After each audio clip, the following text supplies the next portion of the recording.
Well, good morning, everyone. I'm super excited. Happy Wednesday. It is February 26th. I can't believe the month is almost over, and I'm super excited to have my cyber expert live with us today, Mr. Ivan Fernandez. Ivan Fernandez is the expert when it comes to cybersecurity. He talks in a lot of speaking events. He's also part of an association, which I'll let him do the talking and speaking on that behalf. But anything that comes down to cyber, I mean, this guy knows his expertise and his craft. So I'll let Mr. Ivan Fernandez over here introduce himself. Hi, Rosil. Thank you for having me as a guest speaker here for your audience. I know we've been working on putting this together for over a year, so just being here means a lot to me. As far as my background and who I am the CEO and founder of SPN Networks, where we are a cybersecurity company. We've been in business for over 24 years. One interesting thing about myself is I actually started SPN Networks right out of high school. But today we basically service organizations across the nation. So we have clients in New York, Los Angeles, Denver, Florida, and we're helping them basically learn cybersecurity. I think the biggest challenges that we've seen with organizations is that they're still stuck in a old method of looking at security, thinking about firewalls and passwords and um, antivirus and security. At least security protection has come a long way. But yeah, I'm excited to share more about you. As far as the organizations that I'm a part of, I am part of IMCP, which is an international Microsoft certified partner. I'm actually on the board of that. We have a local chapter here in Southern California. I'm also part of ISSA, which is another cybersecurity organization. And for me, cybersecurity is just something I'm very, very, very passionate about, and more about helping individuals, business owners, board members understand what the role is when it comes to cybersecurity. Yeah. And I'm just going to just touch into this topic a little bit because I am no cyber expert. I've literally just, when I've got downloaded my phone into my tablet, into my laptop, I'll get the basic what is it, Northern Norton something, antivirus, or correct? yes, or I think McPhee also comes in on McAfee, here, yeah. and I don't know it, so I'll get the monthly package or the yearly annual plan, and I got hacked. I got hacked about end of last year into my look. Thank God it was just my second email that I don't really use, and I was like, how on earth did this happen? Like I thought I had like this package that I bought, and can you touch a little bit more on that, because I think people like myself who don't know much about um how to protect Security. yourself, kind of just buy this bundle thinking that you're protected. Yeah, so I'll share a couple things for you because that actually happened to me, and I'm a cybersecurity professional. Um, about a year and a half ago, I hired a auditor to come in here and audit our security systems. Right, one of the things is to trust, but you got to trust and verify. That everything's in place, especially at our organization. We're a team of 19 now, and so I had all my cybersecurity tools installed on our own workstation. So we drink our own champagne, and I hired this professional company to do an audit and assessment. And so he had me run an application, which I purposely ran on my computer. The application had no admin privileges, so it didn't ask for a password. I just clicked on it and it disappeared. And then a couple of days later, I sit down on a call with him, and he had basically captured all my passwords off my computer. And What? I was just like shocked. I'm all like, I was just like, WTF? Like, how did you get that? Right. And one of the things that I was using at that time was I was using Google's password management. You know how a lot of us love to Oh save our yeah. passwords in Google or in Edge or in Firefox? Hmm. None of that's safe. Like, Wow. surprisingly, you think that's safe, but not to get too technical, but that information ends up in your memory of your computer, and an application could quickly just steal that memory off of your computer, and then basically read all your passwords. Or what it can also do is, not trying to get too technical, but you know how when you go to your bank and the first time you do it, it asks you for a PIN code on your phone, right, to Yes. authenticate. But then the second time, it doesn't ask you for that because it knows who you are. Like, hey, I'm Lucia. I've already been on this computer. Those are called session cookies. So basically, those session cookies get stolen, and then someone else can just install that session cookie on their computer, and they don't have to go through the authentication process because they basically like stolen the magic cookie. So, anyways, how this happens to the regular person, it usually happens through phishing attacks. Emails come in. It can be a bargain. It can be something that just prompts you to want to download that piece, that click on that thing. You click on something. Maybe it was a file that someone sent you that they got compromised. You run it. Next thing you know, there's an application on your computer running behind the scenes, scraping all the sensitive information off your computer and giving it to the bad guys. And so, as far as how to protect yourself when it comes just to the everyday person, couple things is um, understanding what to click on and what not to click on, what websites to visit and what website not to visit. And I know it sounds really, really simple, but ultimately, like all this stuff, if you think about it, comes through the internet. If you had no internet to your computer, you wouldn't be affected, but you also wouldn't be able to get any work done, right? And so by being cautious and mindful about, not clicking on emails that you have no business on clicking on, like just because, someone sent you an email doesn't mean you have to read it. Kind of another way to look at that is sometimes I'll get a message on my phone that says, "Hey, are you free for coffee?" I'm like, I don't even know who this person is, right? I just ignore it. Or I get a message that says, "Hey, your UPS order is delayed. Click Oh here," yeah. right? I don't reply, I don't acknowledge it. I just block, delete, right? I mean, if it's important, they're going to give me a call. But the same thing with your inbox. You have to basically be on the defense on every single piece of email that comes in. And if you don't understand it, just just delete it. And the reason that's even more important is because 2 years ago, 3 years ago, it was really easy for you to identify a malicious piece of email because it would say like "Dear Sir" and like, oh, who talks like that in California, right? But now, with AI and ChatGPT, like you can basically just have it compose an amazing email pretending to be the CEO of the company, pretending to be a vendor, pretending to be a big client you want to work with. And yeah, click here to accept the proposal, download this to apply for a job. And you're clicking on this stuff, and that's how you get hooked. Wow. I know, it's crazy. I mean, just the fact, I mean, about the passwords, even here in the insurance, in the insurance space, we do have a system that saves our passwords. And you think, I'm using a different password, for every little site, but it's saved on there. And to think the fact that someone could send you something and all of a sudden those passwords Ripped are out. all stored and then sent back to that entity or person, that's Yes, scary. it is. So the best thing to do that is to have an actual password management tool. So one of my favorites, there's a couple out there. I like to And use. what is that? Can you explain that for? Yeah. So okay. So right now, most people are used to just saving their passwords inside of Google, right? Like when you go to a website, it just automatically fills out your password. Hmm. That's just Google offering their password solution. There's a better name for it. But what you really need is a third party or an application that is a password management tool. And so an example of that is one called Keeper. There's one called LastPass. There's one called Bitwarden. There's like about 5 or 6 different ones out there. And I'll be happy to write them out in the comments after our meeting here. But what it is, it's a secure vault that is encrypted, and you go and you save all your passwords to it. So, for example, I have a couple of them in my own company, but I also have one for my personal use.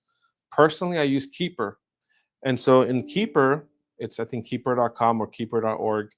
I have an application I download on my computer. And every time I create a password, I go to Keeper and I type in the website, the username, and the password, right? Any special notes. I also have my wife that has a Keeper account. Um, and here's another thing that's also, I think, very, very important just for like households. Keeper allows my wife and I to be able to see our passwords in case of an emergency. So, say something happened to me, right? Um, she can basically come in and read all my passwords in an emergency so that she can get into any accounts that I had, the banks, investment accounts, all that stuff. But what it's doing, it's allowing me to have a centralized location that's encrypted, that's protected, that can't be accessed through some random application. Where every time I want to access my Keeper account, I have to basically authenticate to it.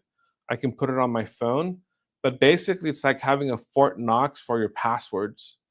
And so those that's what password management tools are called. And the big no-no is avoid using Chrome, Firefox, and Edge for saving your passwords. Wow. So you're pretty much letting everybody know too.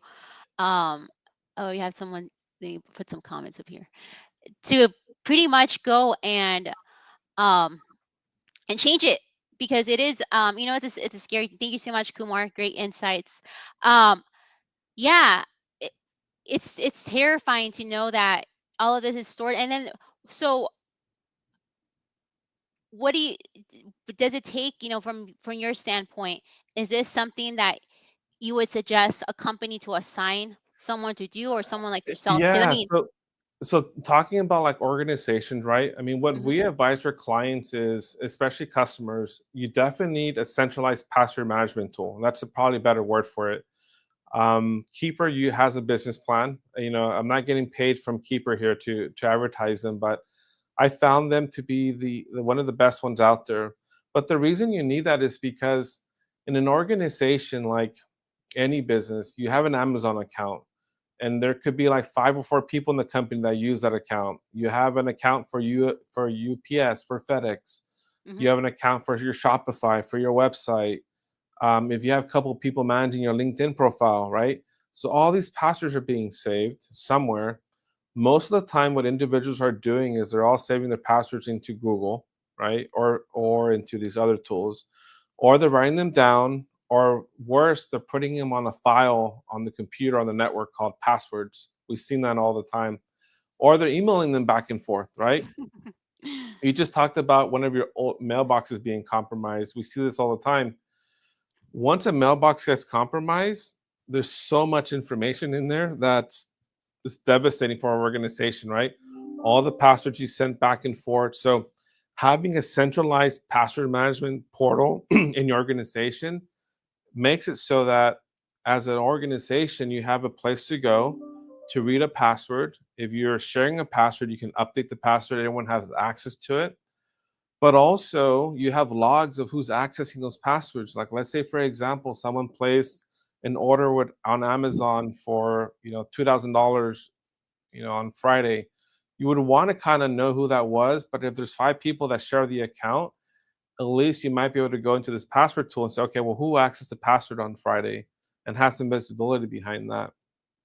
And so the other important thing too is like a lot of organizations, when it comes even to password management, you have some key players in your company, right? Maybe that right hand person that you entrust with, all these passwords.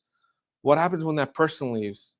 You're scrambling on a 2 week notice to try to get all these passwords. That's not usually the highest priority. Usually it's like transferring business processes and you know customer accounts. You're trying to transfer things over. No one thinks about the passwords, and when you think about the passwords of that person's gone, right? So Oh by yeah, have I've been in situations like that. We are like, right, restart it. We have to call. yeah, I call restart, the IT reset. guy. Exactly. So by having a centralized password system, it makes it so that everyone in the company can save their passwords inside this password management tool. That person leaves, you close their account with the password management tool, and that's really it. So that's what we advise for clients. And it's something we do with all our clients too. We help them implement those solutions. Yeah. Well, touching base on organizations, let's talk about construction, where we both specialize in, Yes. and how, you know, from a from a from your standpoint, what is the best way that a construction company could protect themselves? Because oftentimes, I mean, even I do it. I rely that my IT guy is completely handling it, and then you don't know the problems until they come up, and you're like, "Well, I thought my IT guy fixed this," or like, "Why is Yeah. my website like it got hacked?" or whatever it Yeah. is. So so that's a big misconception. Your IT guy is not a cybersecurity guy. They may do some things, but that usually happens more and more, and we see that all the time. A lot of business owners think that because it's digital and it has to do with IT, that this one person oversees and manages everything.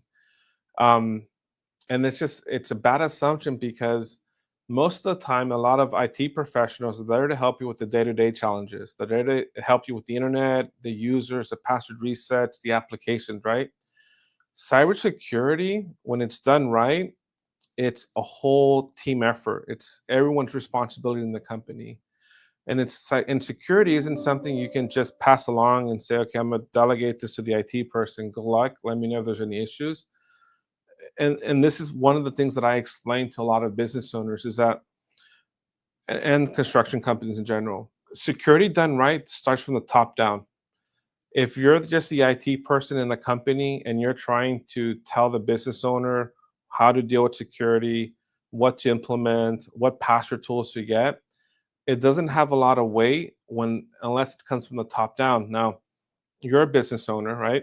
Hmm. Anything that you have your heart and mind set to, you enroll the rest of your team to do.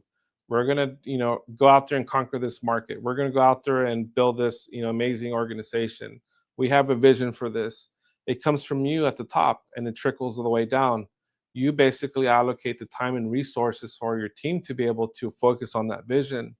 So cybersecurity needs to be the same way. What I'm also seeing is that more and more cybersecurity positions like CISOs and CIOs are reporting directly to the CEO now. And where I'm getting with this is that as a business owner, you might not know what to do when it comes to cybersecurity, but as long as you understand that it's an important aspect of your business, because if you get breached, that can be the end of your organization, and that you can basically say, okay, I don't know what I'm doing as an owner when it comes to security, but I am going to make sure that I at least have a weekly, monthly meeting with my IT professional, whether it's in-house or outside, to discuss cybersecurity. Where are we? What are our risks? What are you doing? What are you not doing? So I can then say, okay, well, maybe we need to budget out or create a plan for the next 6 months on some key initiatives that we can do, which I can share with you in a second. But that's basically what I like to explain to management every time we're talking to our customers. Like, look, security starts with you. Security should not be a cost center. Security should be aligned with the goals and the objectives of the organization. My favorite meme is the one that has, the cybersecurity budget before a breach, and it's like a few pennies on the desk, and then it says after a breach, it's like take all my money, right? And it's the truth, right? Like once you get hit and you feel that pain when you can't access your system, that's just like, oh man, we need to do something. But yeah, that's it. Yeah. Well, what do you suggest? What advice do you give? And I'll give you the back end story on this. But so I have a client. Unfortunately, one of his vendors was hacked. It was a plumbing supply house, and they sent over a receipt.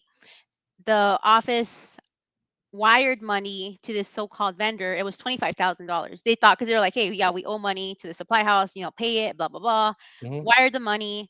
And they didn't notice it until the next day when the vendor calls them, like, hey, you guys are late. Like, where's my money? And they're like, dude, we Yeah, sent it. Like, what are you talking yeah, about? yeah, They're like, and then they check and they go back and they say, oh my God, wrong account. And they were trying to contact the bank. Well, hold on, we have some Sabrina. Very true. It's important to invest and protect your business. Yes. And he tried to contact the bank, and the bank said, I'm sorry, but you guys wired and approved. They even signed off of it. Like, we're going to have to do, it was a pain in the butt. I don't even think they were able to get their money just because I think the owner signed off on it. yeah. And It's done. It's gone. yeah, yeah, and from there on, they're scared, so they don't do any online payments. Everything's done by, like, the hand, old school Yeah, ways. They'll send a check, you get the check, you send it back, just because they are so, like, weary about it, and they're just like, you know what? If I just don't even, avoid it. interact Just with avoid. this, Yeah, I'll protect myself. yeah, And and it's very devastating to see, like someone $25,000 out the door just because someone made a fake invoice. And obviously they had, I'm sure the hackers had known about this for them to, like, manipulate. yeah. I've seen that too many times. And to be fair, avoidance is a mitigation way to mitigate that risk, right? It's just like, hey, we're just going to avoid it completely, and we're going to go back to the paper method. It's not always the best strategy, but it is a strategy. What we call that is our man in the middle attacks, where someone is basically listening in on an email account that got compromised, waiting for the perfect moment when they see an opportunity to intercept the communication Wow. and hijack the conversation. So that hijacker in the middle is responding to your client, they're responding to the vendor, and they're just basically restructuring the emails. And at some point, they're going to basically intercept new payment instructions. Now, the biggest thing that we tell our clients, because we see this all the time, is one, trust but verify, but have a process for having payment instructions changed, right? All it comes down to is having a simple process in place. Anytime we work with our clients, if they have a vendor that says, hey, I need to update my payment information, what their process is to basically call the last known number that they have on file for that customer, get them on the phone, and then basically confirm the change request. Actually, if I think Chase many years ago had a article or a policy or a process that they were sharing online about, like, this is how you should handle wire instruction changes. But basically, it comes down to having a process, but then also training your staff. Um, Now, there's so many other things that could have been done ahead of this, right? One is, how did this person know about this wire transfer or know about this payment? So one of the accounts must have been compromised, right? Once a bad actor has access to an email account, they can spread laterally across the email environment and get into other systems, right? Because they can send you a link because you think it's coming from someone on your team. You click on it, gives them access, gives them more passwords, and their growth just starts growing and growing. Um, Tools that you can do to have in place, and let's say speak to a cybersecurity professional about this, but one is having a log ingestion system that basically reads all the logs every second of every single transaction happening in your email. Not like the type of business transactions, but like emails read, emails forwarded, emails deleted. One awesome log feature that these systems have is called the impossible travel. So, for example, Rose, you'll say you're in LA, you're logging to your computer, you're Hmm. checking your email, and then 2 seconds later, you have someone in Nigeria logging into your email. Hmm. Okay, it's impossible for you to be like in two places within 2 seconds, right? So systems are able to detect that. And when they detect that, they can create an alert and say, hey, we have an impossible time travel that just happened. Rocio can't be in two places at once. Her account must be compromised. Let's lock it out. And so those are systems and tools that organizations can get through different cybersecurity solutions that organizations offer, including ourselves. Wow. That's crazy. And It that's is. talking about that has happened to me where I'm logging in and my email will say, "Hey, Rocio, did you attempt to log in from Germany or Spain?" I'm like, Yes.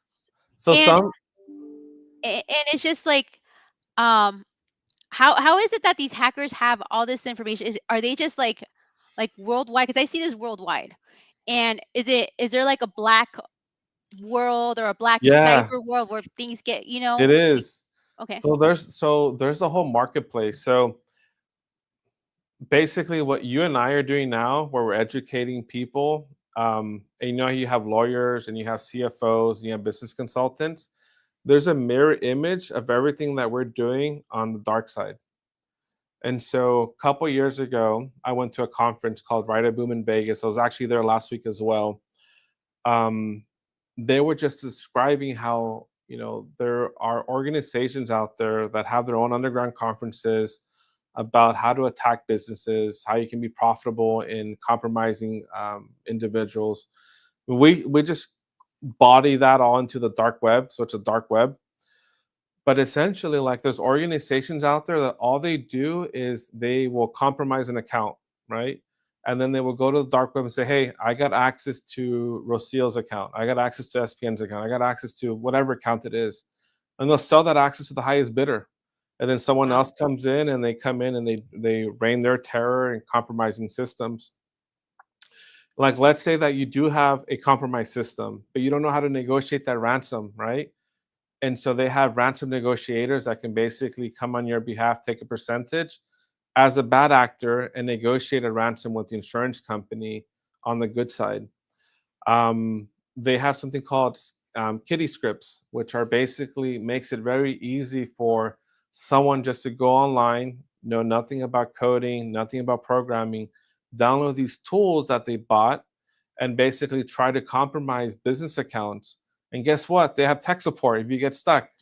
So it's like it's insane. That's what I'm saying. Like, people don't understand how there's a whole business around this. On one of my slides that I've done and presented on, one of the things I shared is that the the cybersecurity market from a percentage of GDP, or what it makes, has surpassed the global drug trade, illegal Wow. drug trade in the world. Like, cybersecurity pays. I mean, sorry, cybercrime pays. It pays. There's a lot of ransomware. A lot of it's through Bitcoin, so it's very rewarding for people. And with the adoption of AI, it's just even crazier right now what people are able to do. But I feel like what we're doing here is amazing because we're spreading awareness that people don't understand. Like, you're in a cyber war and you don't even know, right? Like, people are trying to get into your account every single day. People are trying to steal your bank information every single day. People are trying to hack into your Instagram account every single Oh yeah. day, right?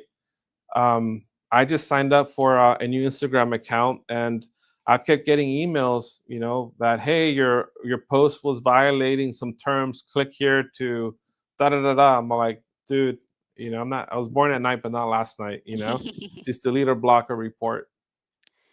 Yeah, and I think I've seen um videos about nowadays that some people use on their iPhone to collect their face, Yes, or they use a password, and now with the AI, they are now tracking people's faces and trying to unlock that. I saw that somewhere, and I'm like, oh my God, you would think having your face recognition would be the same thing, but I think I saw someone getting hacked and they stole their face recognition.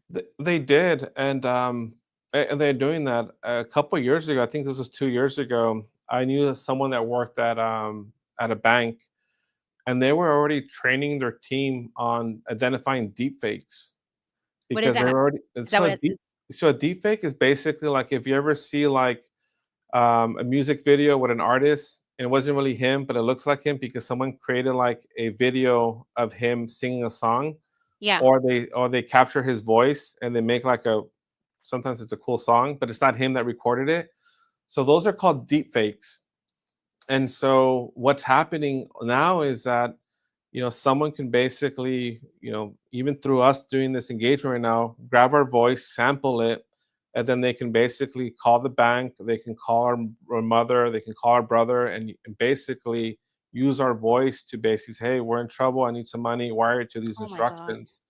Or now with deep fakes, it's basically now video, right? Like, through a couple of videos, you can basically create a virtual person of you, ingest the voice into it. And so that's been already happening at the banks where people are calling in, they're on these teams meetings with their bankers, and they're approving wire transfers for millions of dollars.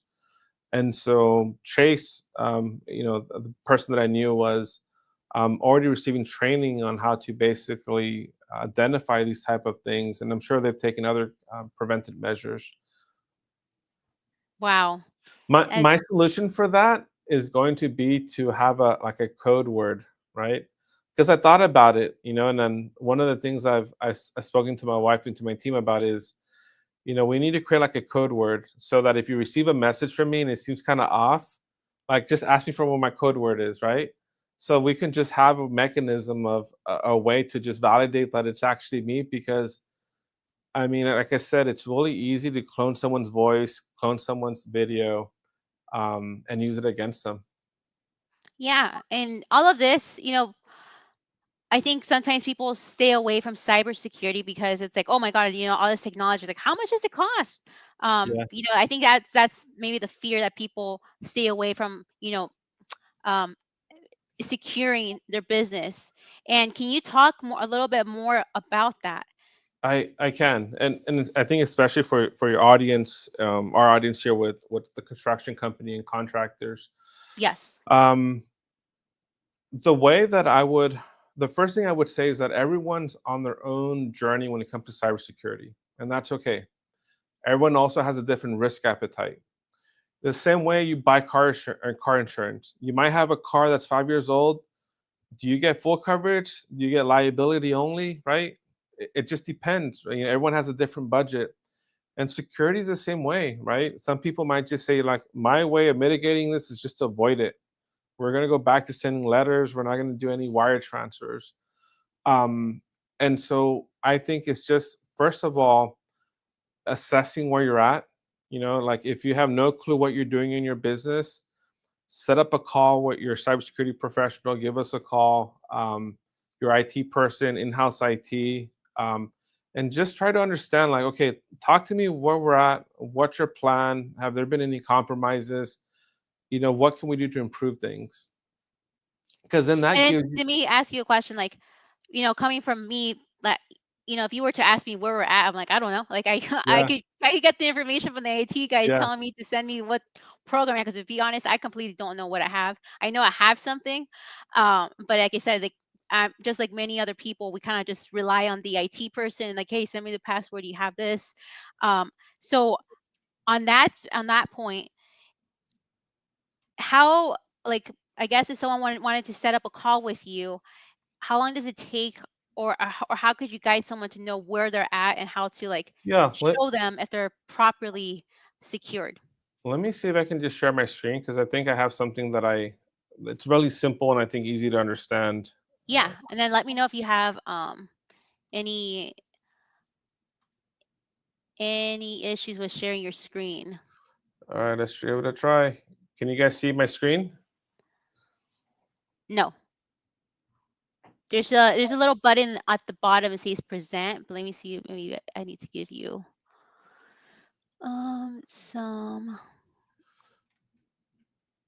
Let's see. It says oh, okay. I think it is sharing. Let's see.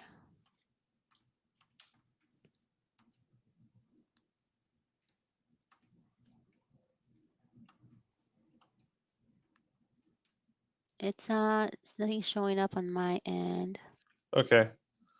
I mean, I can just describe it then. Okay. All right. So let me just stop the screen share.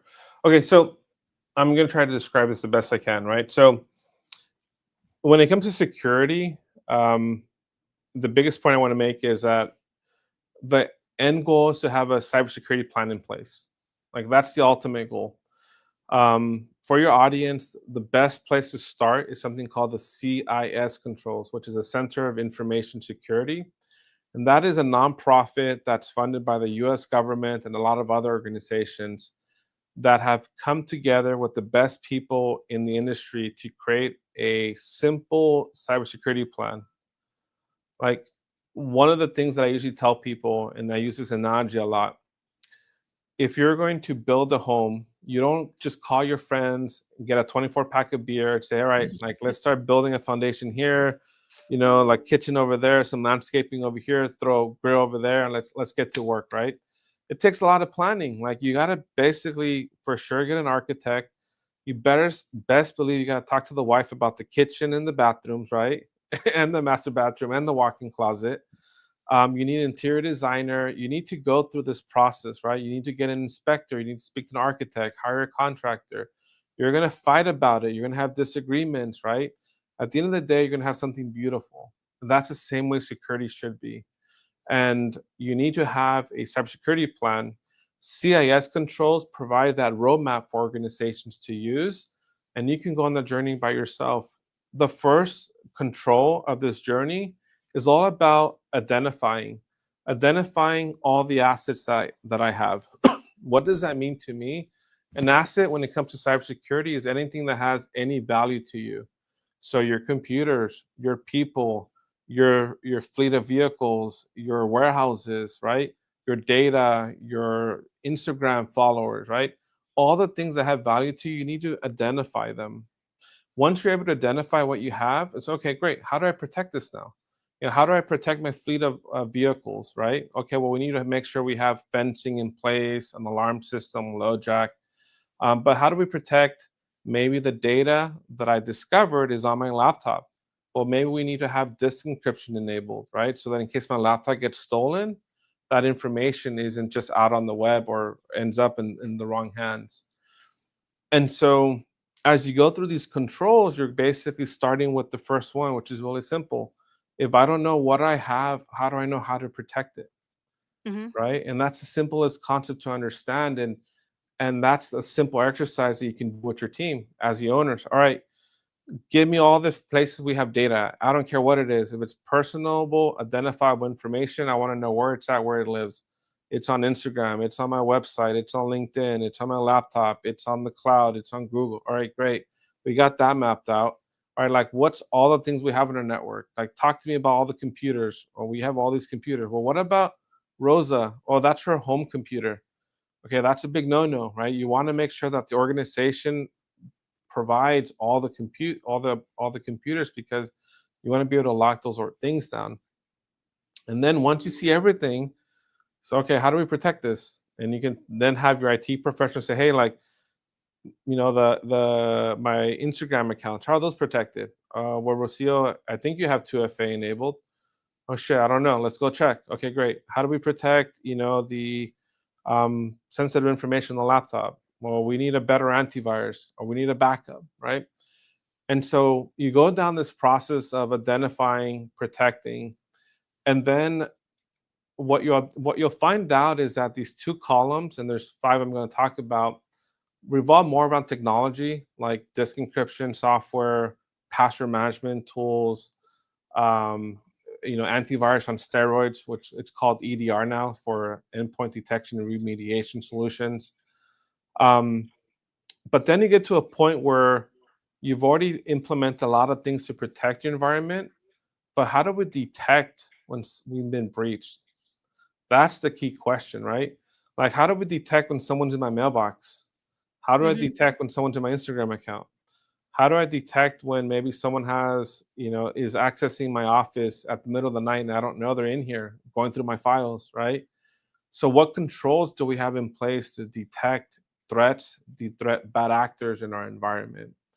And you have to figure that out. For example, going back, and I love using analogies that people can relate to. When you think about your office, you might have an alarm system. The alarm system has a monitoring sensor.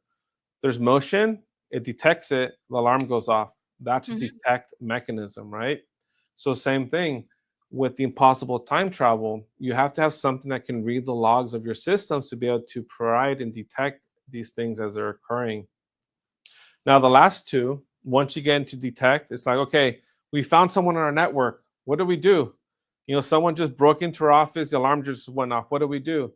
Well, your response is basically like, okay, we have, the police department is going to come out. They're going to, assess the situation. Or if it's a compromised email account, my response might be like, okay, well, we're going to shut down that email account because we have some automation tools built into it. Or maybe your response could be, my laptop just got stolen. We're gonna, enable a remote disk wipe because that's one of the tools that we have to protect our network, right? And so you have to figure out what response mechanisms you have. And the last one is, how do we recover from this? Right? We just we found someone on a network. They just basically infiltrated everything. They did a man in the middle attack, and we just sent out $20,000 out to this organization. What do we do, right? Like, we already cleaned everything out. We responded properly. We shut everything down. The damage has been done. Usually, when it comes to recovery, it's at cyber liability insurance that you need, right? To be able to have that to basically recover from that. Because when it comes to a cyber breach, what you'll find out is that it's not just the loss of money, but what about your reputation? This is one of the things I was thinking about as I was going to come talk to you today was, as subcontractors, You're awarded a job from a contractor, right? Who's working with a client. Like, Mhm. let's say that you have some sort of sensitive information about the organization that you have because you need to build it out. Location of a safe, maybe proprietary systems that are going to be installed. Your email gets compromised, and all that stuff is just on the dark web. You get ransomware. How embarrassing would it be for you to show up to a meeting and be like, I don't have the plans. Can you resend them to me? I don't know what we're doing today. I can't access my email. But then how embarrassing is it for that contractor to basically say, hey, my sub just got breached? And then how embarrassing is it going to be for the client?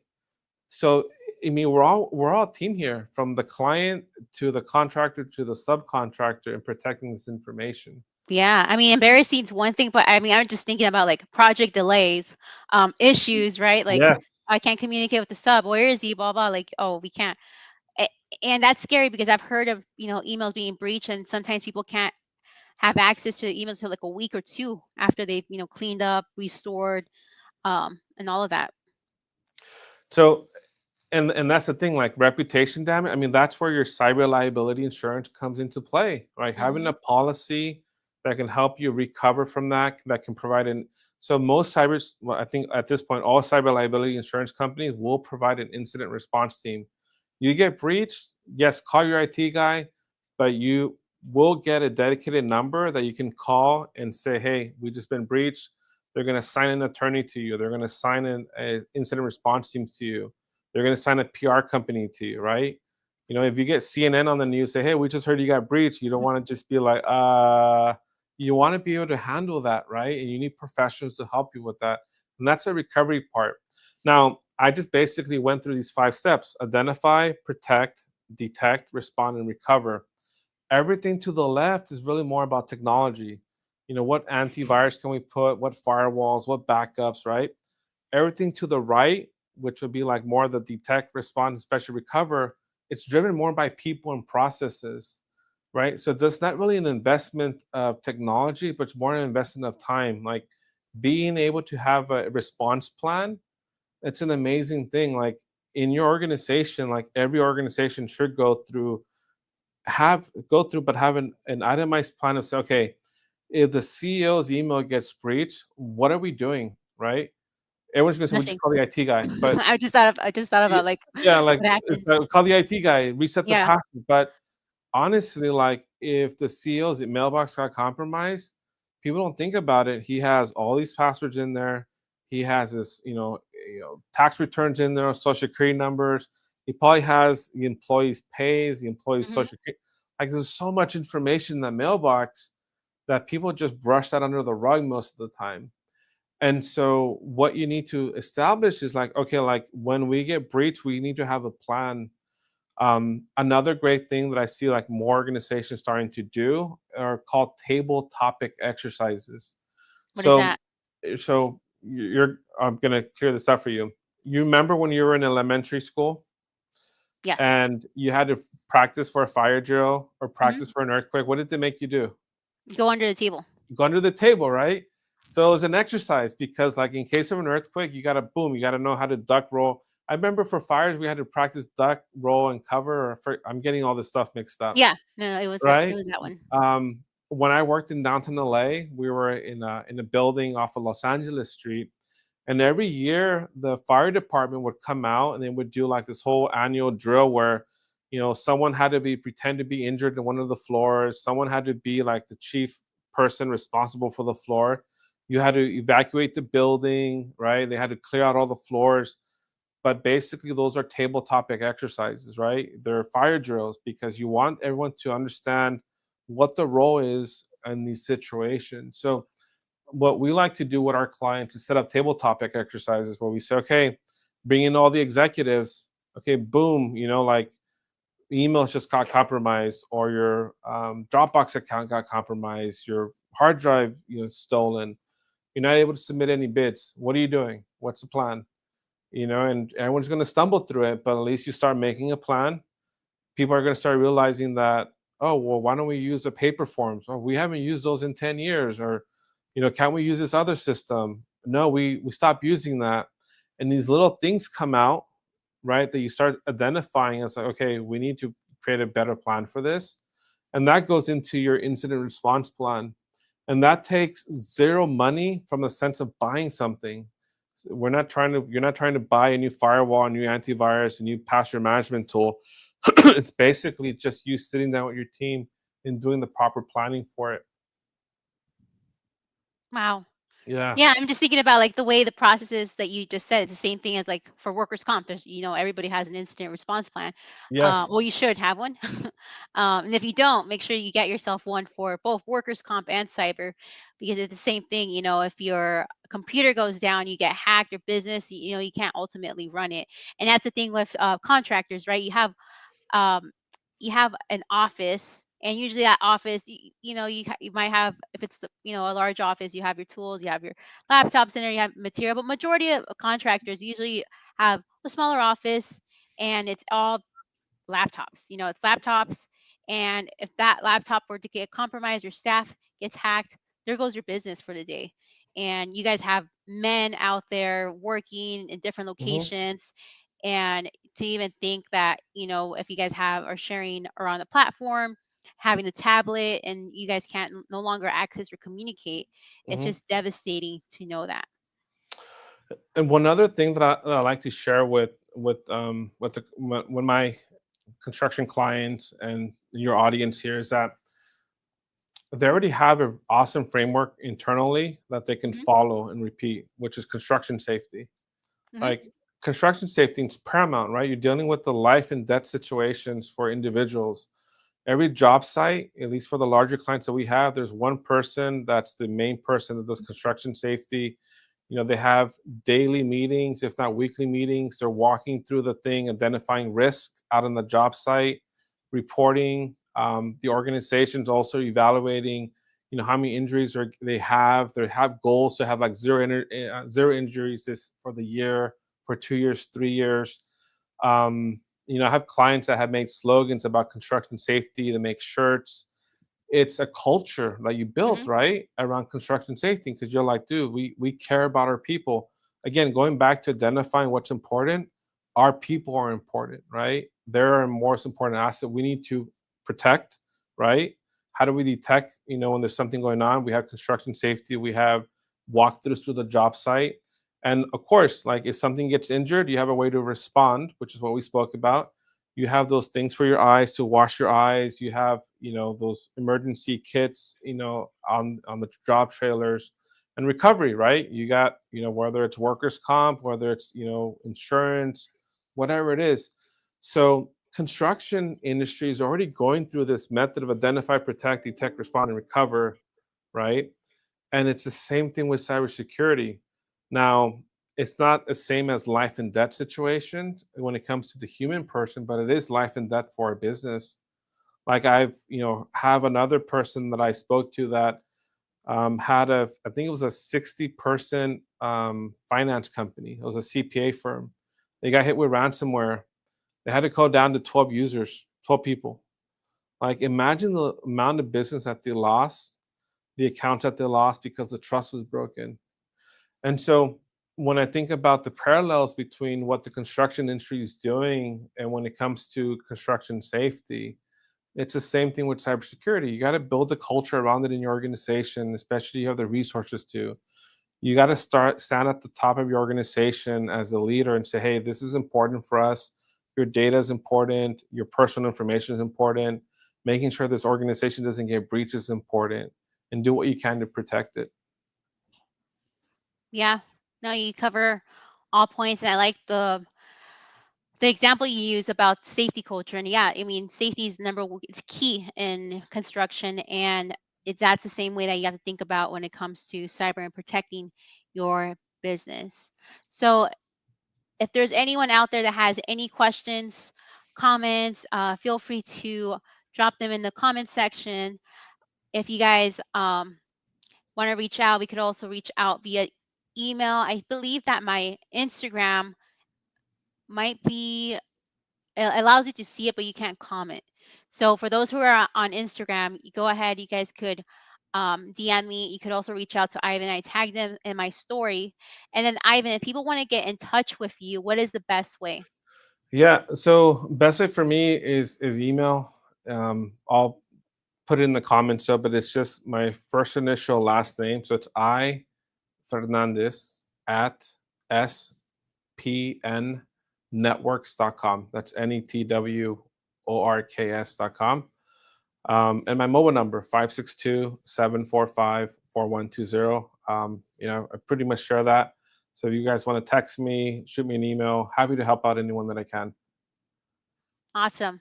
And then I will be also tagging all of Ivan's social platforms on this video. So if you guys want to reach out to him directly, please feel so to do, because Ivan is the expert when it comes to cybersecurity.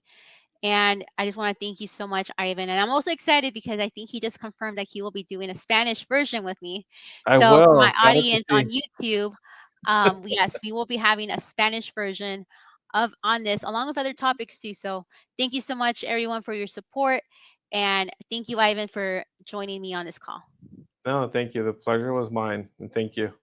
Thank you. All right, everybody, have a nice day. Bye.